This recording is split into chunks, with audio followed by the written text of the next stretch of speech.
Welcome to another video from the Fisherman's Net and Saints Peter and Paul in Naperville, Illinois.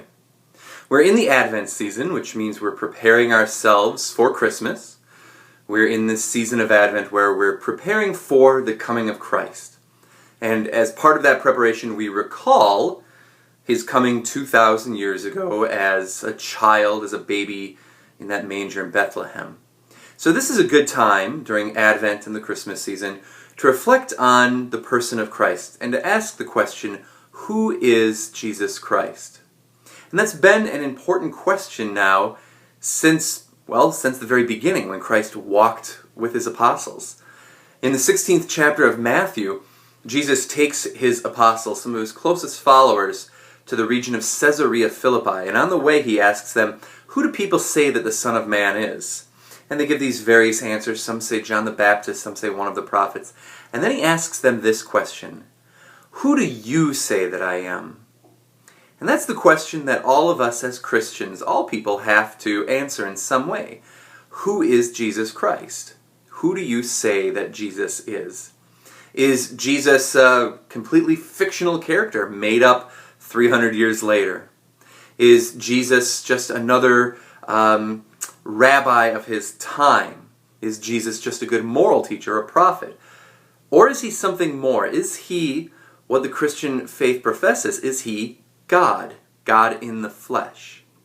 So in this series of videos, we want to look at how the church's understanding of the person of Christ developed over time, and we found a language through which we could articulate in some way this great mystery that Jesus Christ is fully God and fully man.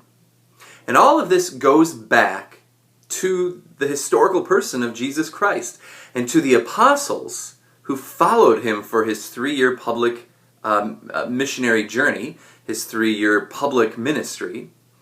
And it's their experience of Christ that our faith is based upon. Our faith is apostolic. It's based on the faith of the apostles. So the apostles followed Christ for something like 3 years, hearing his teaching, seeing his miracles, probably sitting around the campfire and hearing even more than that's recorded. Eventually, the faith of the apostles, their experience of Christ, was put down in writing. Right? The faith of the apostles is transmitted to us in writing through the sacred scriptures, and also orally through a handing on we call sacred tradition. But if we focus just for a moment on the sacred scriptures, the apostolic faith, the experience of the apostles when they knew Christ, put down into writing, what do we find? Well, we find things like a very human Jesus. We find the Jesus who sleeps and eats and cries. We see the Jesus who suffers and bleeds, and he does the most human thing we can imagine. We have the Jesus who dies on the cross. But besides that, we also have in the Gospels images of Christ as more than merely human. We have images where Christ takes on the divine prerogatives. So for instance, there are implicit claims to divinity, where Christ, for instance, claims to forgive another person's sins. And those around him kind of object, saying only God can forgive sins. And their objection was spot on, because in claiming to forgive sins, Jesus was claiming a divine prerogative. There are, of course, more explicit claims to divinity, like in the 8th chapter of John, where Jesus says, before Abraham was, I am. Right? So, I am is the divine name of God that God revealed to Moses in the 3rd chapter of the Exodus. When Moses went to the burning bush and said, what's your name? God said, I am who am, or tell them I am sent you. And so in the 8th chapter of John, they're ready to throw stones to kill Jesus when he says, before Abraham was, I am. He takes on the divine name, this more explicit claim to divinity.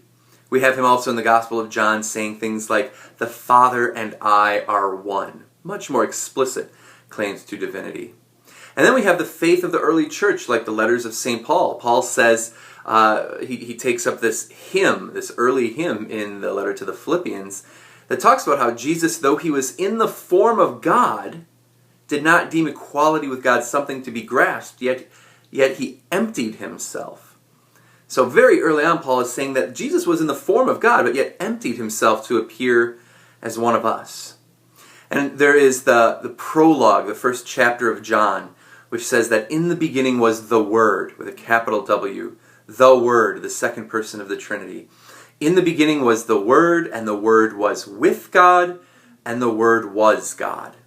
So the faith of the apostles, the faith of the early church, included both of these aspects of the person of Christ, that he was fully human and fully divine.